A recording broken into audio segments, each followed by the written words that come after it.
Olá, meus amigos, minhas amigas. Hoje, tema importante, câncer de bexiga. Esse vídeo é para você que é paciente que está considerando passar por algum tipo de tratamento, especialmente para homens, mulheres e familiares desses pacientes que querem entender um pouco mais sobre um momento muito importante, que é após que você recebe a notícia aí de que o câncer de bexiga invadiu a musculatura profunda. Eu já falei em alguns outros vídeos que existem basicamente dois cenários aqui para o câncer de bexiga. Um cenário em que o músculo não foi comprometido, a gente chama isso de um tumor superficial, e o segundo cenário onde a musculatura, que é a parte mais vascularizada da bexiga, ela foi comprometida. E claro, é um momento de muita dúvida, porque provavelmente é nesse contexto que o médico vai propor para você duas alternativas. Uma delas, que é o padrão ouro no Brasil e no mundo, que é a retirada da bexiga, chamada cistectomia radical, que pode ser aberta, pode ser por vídeo, pode ser robótica, ou terapias de preservação da bexiga.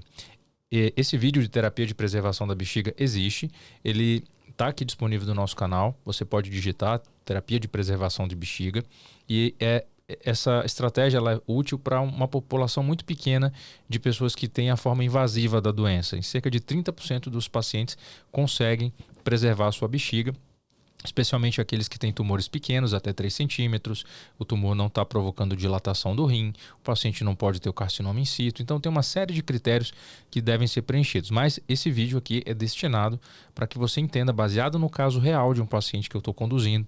Aqui, claro que eu vou compartilhar com vocês de forma anonimizada, para que vocês entendam como é o raciocínio, o que vem, o que vocês podem esperar.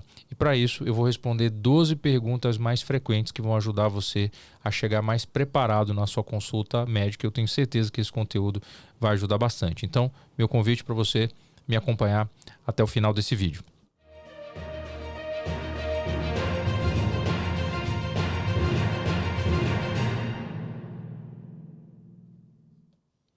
Bom, pessoal, então o caso do nosso paciente, ele é um senhor de 74 anos, é um paciente aqui de São Paulo, um paciente que está aposentado e que ele me procurou no finalzinho do ano passado com um quadro de ardência para urinar, desconforto e começou a ter alguns sangramentos. Ele falou que os sintomas começaram em torno de 60 dias e foram intensificando. Vocês vejam que é um quadro muito típico, né? Um paciente que não sentia nada e de repente começa a ter sintomas urinários aí que chamam a atenção. Não tinha febre, não tinha outros sintomas. Ele chegou a procurar um atendimento no sistema público de saúde, mas os exames demoraram e ele resolveu procurar nossa assistência para acelerar alguma coisa, enfim, de pedidos de exames e já uma avaliação inicial, enquanto ele aguardava a sua avaliação pelo sistema público de saúde. Bom, é um paciente que tem um sono de moderada qualidade, faz atividade física mais ou menos 2 a 3 vezes por semana, é um paciente hipertenso, tabagista, então ele estava fumando aí em média uma carteira, 2 carteiras por dia há mais de 30 anos, então é um tabagista pesado, que a gente sabe que é um fator de risco importante para o câncer de bexiga. Tomava medicações para controle do ácido úrico, pressão alta, alopurinol, enalapril, hidroclorotiazida, controle de colesterol, e no passado ele teve um quadro de cirurgia abdominal por um ferimento por arma de fogo. O paciente pesa 80 quilos, tem 1,87 m, examinei a próstata dele, também uma próstata aumentada, 100 gramas, normal até 35, tá, através do toque retal, e ele já tinha algum sintoma urinário e eu não notei nenhum nódulo suspeito na próstata do paciente. E o que chamava atenção foi o ultrassom que ele trouxe na consulta, mostrando um nódulo de mais ou menos 5 centímetros. 5 centímetros é grande, tá? Dentro da bexiga. E esse nódulo tinha um contorno irregular que sugeria uma infiltração da parede da bexiga. Eu indiquei a cirurgia de RTU, que é a raspagem da bexiga. A gente fez a preparação, em menos de 10 dias eu levei o paciente para o centro cirúrgico. Ele foi submetido a essa raspagem da bexiga e o resultado mostrou se tratar de um carcinoma urotelial, ou seja, um câncer que surgiu do revestimento interno da bexiga. O principal fator de risco para isso é realmente o tabagismo, dentre outros. Mas o tabagismo é o principal. E o câncer de bexiga que foi detectado é do tipo urotelial papilífero. Por quê? Porque ele forma papilas, ele cresce para dentro da bexiga. É o que representa 90% de todos os tumores de bexiga são desse tipo. E isso não é considerado um tumor raro. Pra você ter uma ideia, cerca de 20 mil pessoas descobrem câncer de bexiga todos os anos no Brasil, numa proporção de 3 homens para uma mulher. o tabagismo é o que está mais relacionado ao surgimento. Bom, e aí depois que eu recebi essa informação, a primeira coisa que eu olhei foi a profundidade. E lá no resultado da análise mostrava o comprometimento da muscular própria ou do músculo detrusor. Então é isso que você tem que procurar no seu laudo. Se houve ou não comprometimento da porção profunda da bexiga. E no caso desse nosso paciente, infelizmente sim. Então, nós tivemos agora recente uma consulta para exatamente orientar o que fazer numa situação como essa, quando o tumor é invasivo e já invadiu a musculatura. Classicamente, quando o tumor invade e nós não fazemos o tratamento, a expectativa de sobrevivência desses pacientes é muito baixa. Então, um paciente que opta por não tratar e permanecer com a sua bexiga, só 15% desses pacientes continua vivo em 5 anos. Então, vejam que é uma doença extremamente agressiva. Agora, quando nós fazemos o tratamento adequado, essa sobrevida, a taxa de sobrevivência dos pacientes hoje em dia pode chegar a 85% em 5 anos. Então vejam que ainda que nós consigamos tratar o paciente de forma adequada, nós perdemos infelizmente 15% desses pacientes. Mas a boa notícia é que a gente tem que olhar o copo aí meio cheio.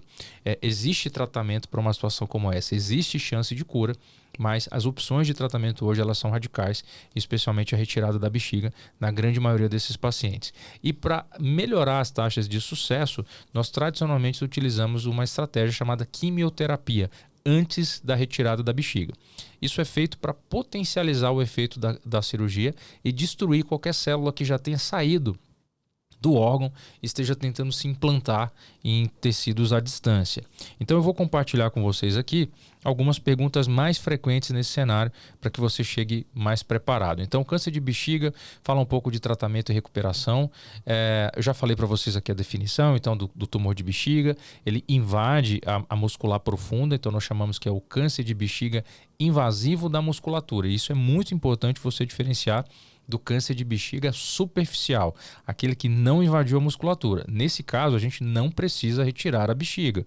O tratamento é outro, é raspagem, é a vacina, que é a BCG. Às vezes a gente aplica a quimioterapia dentro da bexiga, mas esse vídeo não é sobre esse paciente que tem a doença superficial, e sim sobre aqueles 30% dos pacientes que estão na situação do nosso, aqui do vídeo, que estão na condição de câncer de bexiga invasivo da musculatura. O tratamento, já comentei, a cistectomia radical, e nós temos vários avanços.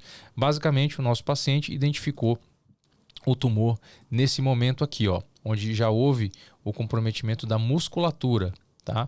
E podem ter vários níveis de comprometimento. No caso dele, era essa situação, que era um comprometimento superficial da musculatura, mas ainda assim necessário a retirada completa. Como é que eu cheguei nesse diagnóstico? A gente entrou na bexiga, esse aqui é o aspecto normal da bexiga, parece a gengiva, e esse aqui foi o nódulo que nós encontramos dentro da bexiga. Veja, ele lembra um coral, né? Parece um couve-flor, e isso é feito a raspagem desse nódulo, utilizando esse bisturi aqui, que é um bisturi elétrico. Ele é mais fino que uma caneta Bic.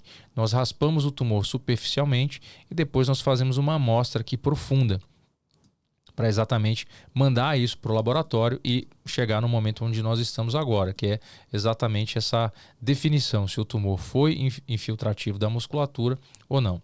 Então aqui nós vamos às perguntas frequentes nesse cenário, 12 perguntas importantes. Então, o que é o câncer de bexiga músculo invasivo? Tá claro, essa aqui já está respondida. É aquele câncer de bexiga que invadiu a parte profunda da musculatura. Qual é o tratamento padrão? Retirada da bexiga. Qual é o diferencial, né? Então, enquanto os tumores superficiais eles não pegam a musculatura, os tumores invasivos profundos pegam a musculatura. Qual que é o prognóstico? O prognóstico é bom, uma taxa de cura de até 85% para aqueles pacientes que são tratados, e o prognóstico é ruim para aqueles pacientes que optam por não receber o tratamento adequado, sendo de apenas 15% em 5 anos para aqueles pacientes que não recebem o tratamento adequado. Quais são os principais sintomas do câncer de bexiga? Nesse caso, 70% dos pacientes com câncer de bexiga não tem nenhum sintoma, tá? Mas dos que têm sintoma, boa parte deles vai ter sangue na urina, dor para urinar, urgência para ir no banheiro e, nos casos mais avançados, a dor pélvica, que é aquela dor na parte baixa do abdômen. Tá? Outra pergunta, quais são os fatores de risco para câncer de bexiga? Tabagismo é o principal deles. A carga tabágica e o tempo em que o paciente faz uso do cigarro influencia diretamente no risco. Quanto maior, pior. A exposição ocupacional, alguns produtos químicos derivados do petróleo, né, de solventes químicos, especialmente em indústria petrolífera. Idade avançada, então o paciente que fuma e já tem mais de 55, 65 anos, ele vai ter mais risco de desenvolver o câncer de bexiga. Os homens têm mais risco que as mulheres, já falei para vocês, 3 homens para uma mulher. Isso está muito relacionado provavelmente a hábitos de tabagismo mais frequentes nos homens. E o histórico familiar. Então, famílias que já têm um histórico marcado de câncer de bexiga têm, claro, o mais risco. Como é que é feito o diagnóstico? Através da cistoscopia com raspagem, ou a chamada RTU, que é a sigla de raspagem transuretral, que é a RTU de bexiga. A raspagem pode ser de bexiga, pode ser de próstata, mas é assim que é feito o diagnóstico. E antes da cistoscopia, nós comumente pedimos um exame de imagem, que pode ser uma tomografia ou uma ressonância magnética. Às vezes nós pedimos as duas. O PET scan ele é pedido apenas em situações muito especiais, quando nós suspeitamos da existência de algum foco de metástase. Então, o PET scan é um exame valioso, mas ele não é solicitado em todos os casos, porque ele não é necessário em todos os casos. Bom, exames de imagem, como já falei para vocês, e a biópsia é o que faz de fato, depois dessa raspagem, nós mandamos o tecido para o laboratório e é isso que confirma ou afasta a existência do câncer de bexiga. Bom, nesse ponto do tratamento, nós vamos propor para o paciente a quimioterapia neoadjuvante. Essa palavra neoadjuvante significa neo de novo, né, ou antes, e adjuvante, antes do tratamento definitivo. Ele é um tratamento quimioterápico, então o paciente ele tem que passar mais ou menos em torno de 1 mês e meio a 2 meses recebendo esse tratamento, no intervalo de algumas semanas entre uma aplicação e outra. Ele é um tratamento que costuma ser bem tolerado, existem várias drogas que podem ser combinadas e a utilização e a escolha dessas drogas depende muito da condição de filtração do rim do paciente.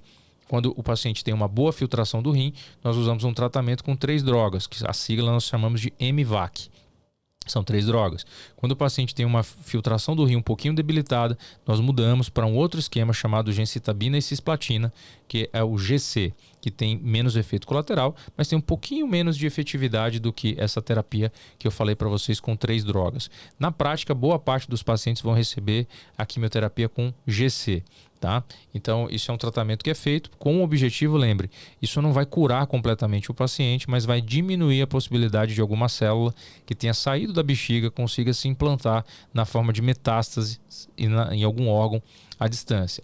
Então, o controle é feito logo depois da quimioterapia e quando o médico oncologista clínico dá o ok, o paciente volta para o cirurgião, que sou eu, o cirurgião uro-oncologista, e aí sim ele está apto para ter a sua bexiga removida, que é um procedimento chamado de cistectomia, que é o termo técnico para retirada da bexiga radical e, no nosso caso aqui da Clínica Uro-Onco, com a técnica robótica. Pode ser feito aberta, pode ser feito com outras técnicas, mas a robótica tem uma recuperação melhor e mais rápida para o paciente. Bom, então a cistectomia radical, quais são os benefícios? Bom, a gente remove completamente o tumor, tem melhor controle da doença, então ela para de crescer localmente, tem uma taxa de sobrevivência maior no longo prazo, falei para vocês de 85%, e evita com que células que consigam crescer novamente no local onde era a bexiga. Quais são os riscos de uma cirurgia como essa? Uma cirurgia extremamente complexa, que dura em torno de 4 horas e meia total, né? Anestesia. O paciente costuma ficar uns 5 a 7 dias internado.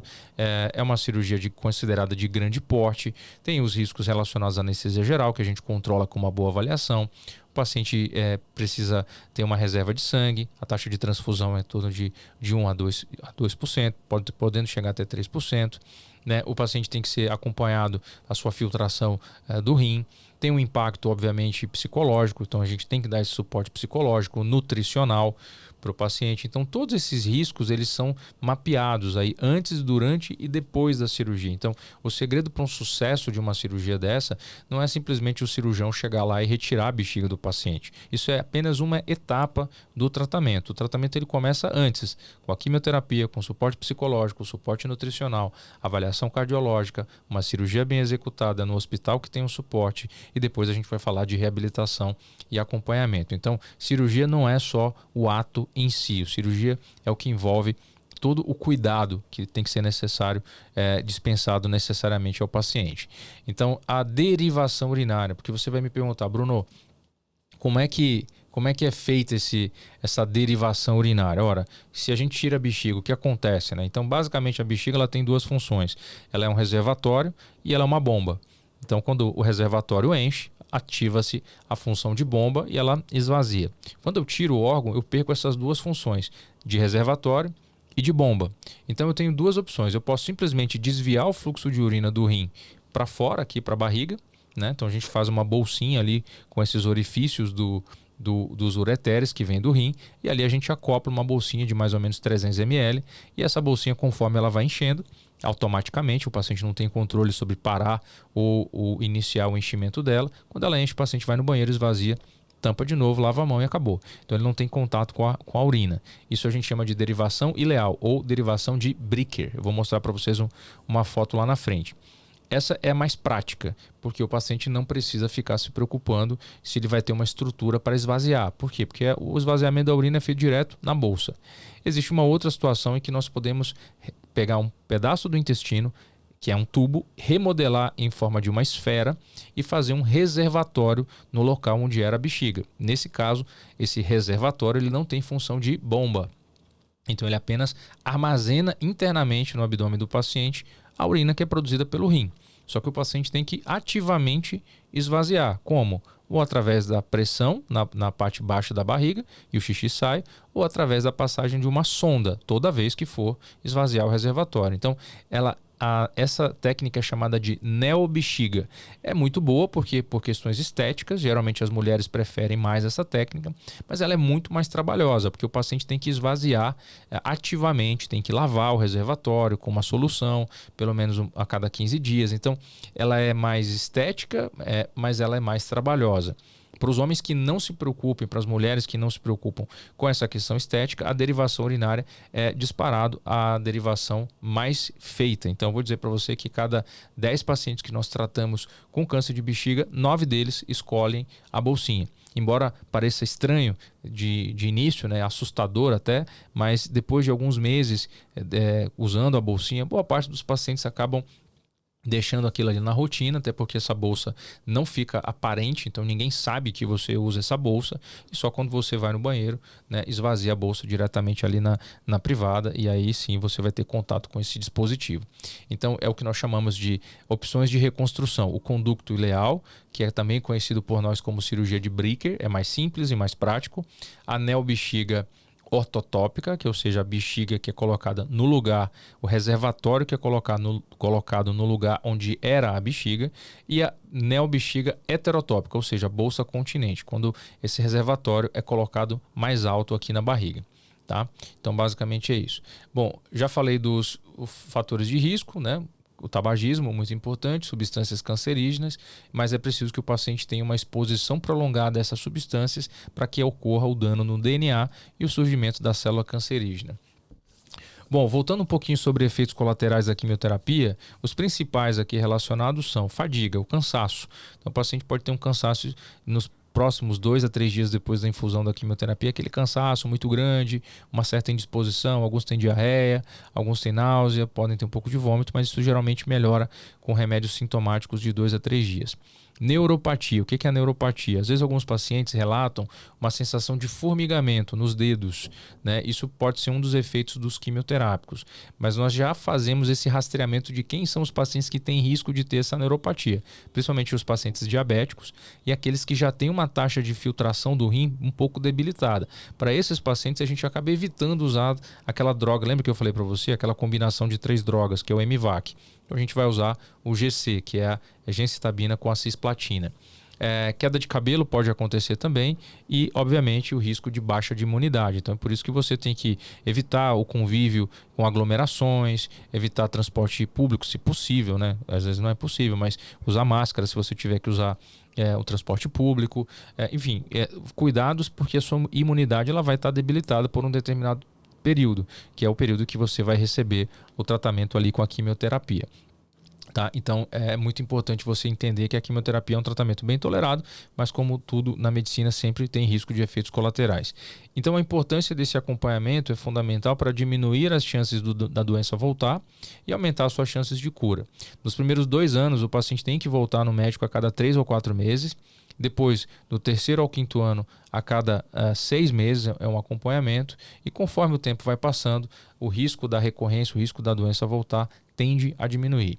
Bom, quais são as medidas preventivas para a gente reduzir o risco de complicações aí durante e após o tratamento com a quimioterapia e da cirurgia? Primeiro, nutrição adequada, acompanhamento nutricional. Você não pode perder massa magra, né, proteína. Então você tem que ter proteína, você tem que ter atividade física regular na medida do possível, uma hidroginástica, um pilates, atividade sem impacto, alimentação saudável, frutas, fibras, verduras, suplementação vitamínica. Aí que entra o trabalho tanto da equipe de oncologia como de nutrição. Se você tem um diabetes que também precisa de ajuda para regular nesse período, então precisa de time, não adianta, o cirurgião não faz tudo sozinho, precisa ter time. Aqui na UroOnco a gente tem o nosso time já montado, né? Então cardiologista, nutricionista, endocrinologista, oncologista, fisioterapia e eu, a cirurgia e oncologia, né? Outra coisa importante aqui é o suporte familiar, ou né, da sua rede de contatos, da sua rede de amigos. Então, muito importante também você investigar na sua família, no histórico familiar, se existe algum risco, alguma incidência de outros cânceres, como mama, próstata, rim, pulmão, intestino, útero, ovário. Isso pode ajudar a orientar os outros membros da sua família para diminuir o risco do que eles venham a apresentar um câncer ou que a gente consiga diagnosticar de forma precoce, o que vai aumentar as chances de cura. Bom, para finalizar, no ano passado, em 2024, houve a publicação desse estudo que foi um estudo muito impactante, né? Que é o estudo Niágara. Tá? Esse estudo foi publicado num dos periódicos mais respeitados do mundo, em setembro de 2024, que é o New England Journal of Medicine. E esse estudo ele muda completamente o paradigma do que nós acreditávamos, que a imunoterapia ela só tinha papel no cenário de homens e mulheres com câncer de bexiga com metástases. E esse estudo mostrou que associar essa medicação, que é um tipo de imunoterapia chamado Durvalumab, juntamente com a quimioterapia antes da cirurgia. Então vamos lá. O que era feito até hoje? O paciente tem a doença que infiltra o músculo. Então o que o urologista fala? Passe com o oncologista, comece a fazer a quimioterapia e depois volte aqui, porque a gente vai precisar tratar a sua bexiga. Hoje é o mesmo fluxo. Vá com o oncologista, comece a quimioterapia, só que hoje nós temos a opção de uma droga, uma medicação chamada Durvalumab, que é uma imunoterapia e que aumentou a probabilidade de cura em 5 anos em aproximadamente 30%, de 25% a 30%. Então isso foi um grande avanço, né? Porque foi a primeira vez que uma droga se demonstrou melhorar os resultados que nós já tínhamos. Então isso aqui é uma boa notícia, é um avanço para homens e mulheres que lutam contra o câncer de bexiga invasivo.